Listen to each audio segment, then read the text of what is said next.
Laptop scheme 2026 मतलब कि laptop का फेज 5, ठीक है ना। मैंने परसों या 2 दिन पहले भी इसके ऊपर वीडियो अपलोड की थी कि भाई कब तक जो है ना वो हो सकता है। अब क्या है भाई एलिजिबिलिटी, क्योंकि 1 2 फेज 1 2 3 4 की एलिजिबिलिटी अलग थी। आज की जो अपडेट है मतलब कि जो एलिजिबिलिटी है उसमें थोड़ी सी तब्दीली आई है।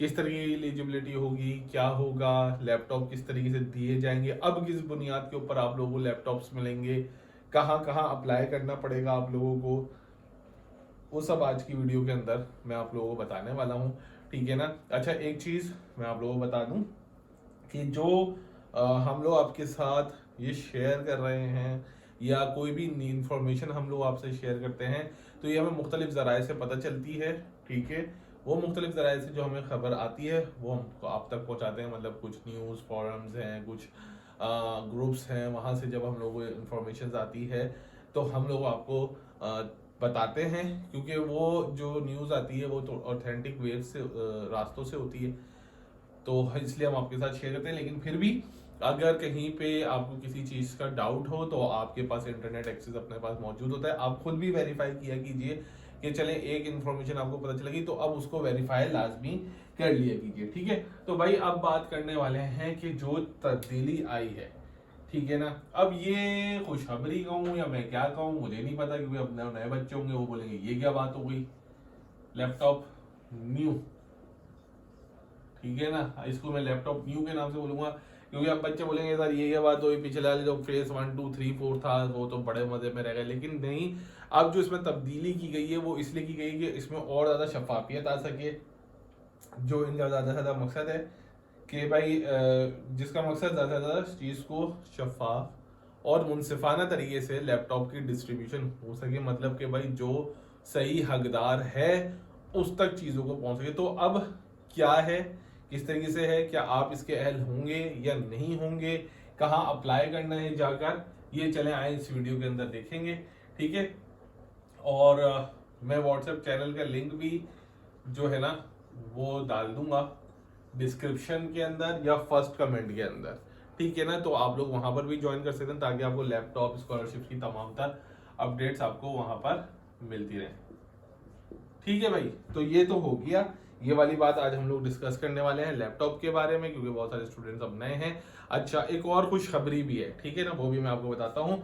तो भाई शुरू करते हैं वीडियो का, शुरू करते हैं वीडियो को, ठीक है। लेके खुदा का नाम, बिस्मिल्लाहिर्रहमानिर्रहीम, मोहम्मद वाले मोहम्मद पर लाखों सलाम, अस्सलाम वालेकुम। सबसे पहले तो गुड न्यूज़ बताता हूँ, मतलब एलिजिबिलिटी भी बताऊँ, लेकिन एक और गुड न्यूज़ बताता हूँ उन स्टूडेंट्स के लिए जिन्होंने लैपटॉप 2025 में अप्लाई किया था, मतलब फेज 4 में भैया, ठीक है ना। वो उस वक्त एक पॉलिसी, मतलब एक पॉइंट ये था कि वो स्टूडेंट्स जो बीएस में हैं, मतलब मान लें 4th ईयर में हैं, उन्होंने अप्लाई किया, उनका नाम आ गया, लेकिन अब वो क्या नाम है ग्रेजुएट कर गए, मतलब वो उनको मिलने से पहले वो ग्रेजुएट कर गए तो उनका नाम मेरिट लिस्ट से हटा दिया जाता था, मतलब उनको लैपटॉप नहीं मिलेगा, ठीक है ना।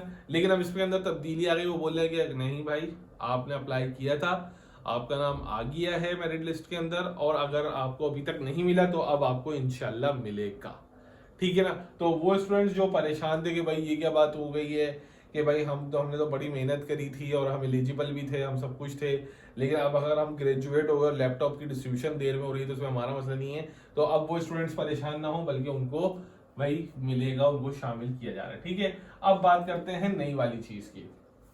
नई वाली चीज के मुताबिक क्या है, ठीक है ना। ये बात करते हैं कि भाई इस स्कीम के अंदर, जो न्यू स्कीम है उसके अंदर क्या है, उसके अंदर भैया ये कह रहे हैं कि बीएस वाले बच्चे, ठीक है ना, जो इस वक्त बीएस पढ़ रहे हैं, एमफिल वाले बच्चे, एमफिल वाले स्टूडेंट्स, एमएस और पीएचडी वाले स्टूडेंट्स इसमें अहल होंगे, ठीक है सर। अब लेकिन क्या है कि सर पहला जो क्राइटेरिया था वो मुख्तलिफ था, ठीक है ना। पहले स्टूडेंट्स को अगर मैं देखा जाऊं यहाँ पर बात करूं तो पहले स्टूडेंट्स को ये होता था कि 60% के ऊपर आप एलिजिबल हो जाते थे, मतलब अगर आपके इंटरमीडिएट में 60% है या 2.8 CGPA तक है तो आप एलिजिबल हो जाएंगे। लेकिन अब वो कह रहे हैं कि एक्सपेक्टेड है, जो नया फेज आ रहा है फेज 5 के लिए जो एक्सपेक्टेड है ये बढ़ा दी जाएगी और 3 CGPA प्लस मतलब इससे ज्यादा रखा जाएगा, ठीक है ना, ताकि कंपटीशन बढ़ जाए, ठीक है ना। एनुअल सिस्टम में फिक्स परसेंटेज रिक्वायर्ड होती थी, ठीक है ना, लेकिन अब इसके अंदर जो नया वाला सिस्टम आ रहा है, ठीक है ना, इसके अंदर तो देखो एनुअल सिस्टम हो जाता था। एनुअल सिस्टम मतलब कि क्या होता था कि भाईजान आपने इंटर किया हुआ है, अब मेडिकल जो इंटर से सब आ जाते थे। अब वो कह रहे हैं कि इस बार मतलब जो आने वाली है उसके अंदर फील्ड वाइज कोटा होगा। फील्ड वाइज कोटा मतलब फील्ड वाइज कोटा से मुराद कि भाई इंजीनियरिंग वाले बच्चों का अलग और मेडिकल वाले बच्चों का अलग, कंप्यूटर वाले बच्चों का अलग, मतलब हर फील्ड का एक कोटा बना दिया है, बनाएंगे इंशाल्लाह। ये अपडेट्स हमारे पास जो हैं वो मैं बता रहा हूँ ताकि आपका कंपटीशन और हर किसी को मिल सके। मतलब अगर पिछली वाली पॉलिसी को देखते थे तो उसमें ये था कि भाई एनुअल सिस्टम जिसकी 80 है, अब भले वो कॉमर्स में 80 क्यों ना हो, ठीक है ना, वो बोलता ओहो भाई बल्ले बल्ले जी मैं तो एलिजिबल हो गया। अब वो बच्चा जिसने मेडिकल पढ़ी थी उसकी किसी वजह से कम आ गई क्योंकि तो फर्क है, वो नहीं, उसको नहीं मिलता। तो अब ये कह रहे हैं कि हर फील्ड का इंशाल्लाह हम लोग एक कोटा अपना अलग अलग बनाएंगे, ठीक है।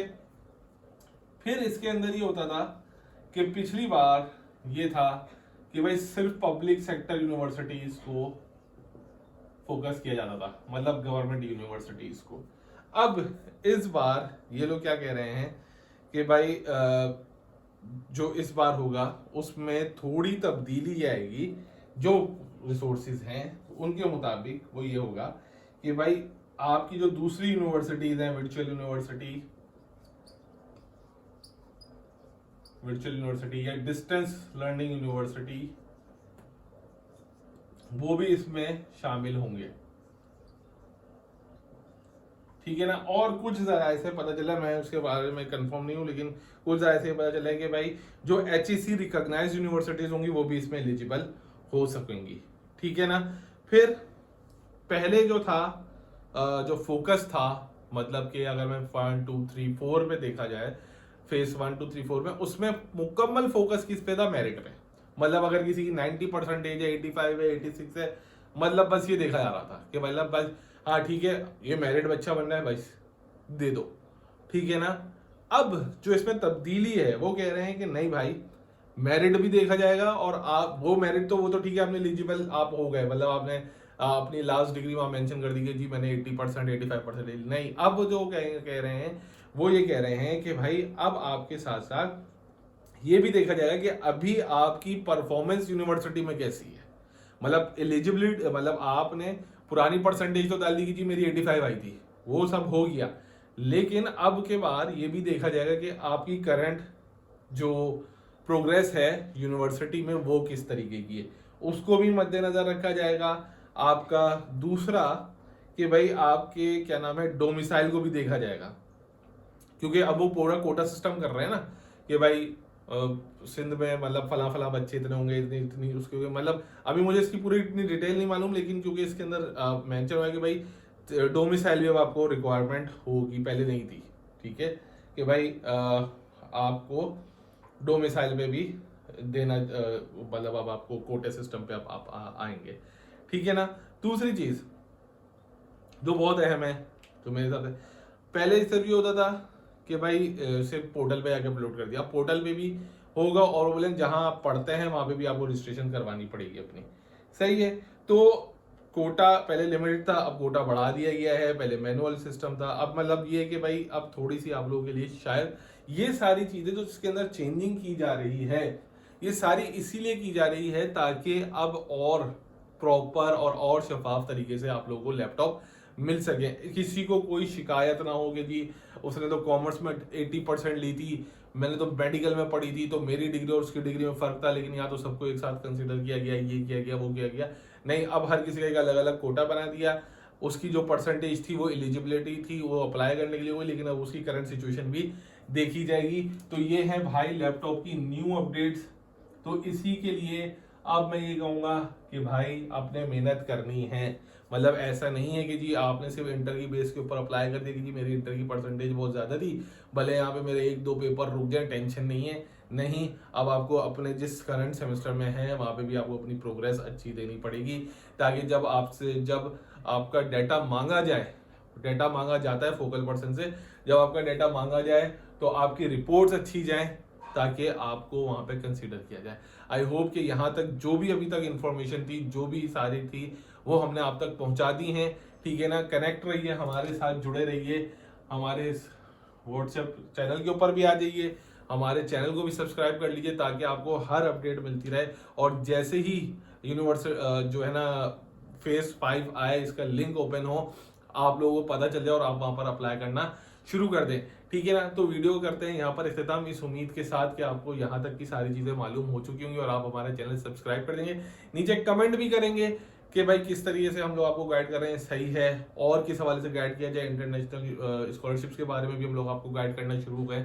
हमारा फोकस ये है कि हर चीज़ पे आप लोगों को अपने साथ ले लेकर चलें, ताकि आप लोगों को हर चीज़ अपडेट रहे। अपना ख्याल रखिएगा, दुआओं में याद रखिएगा। अल्लाह हाफिज़।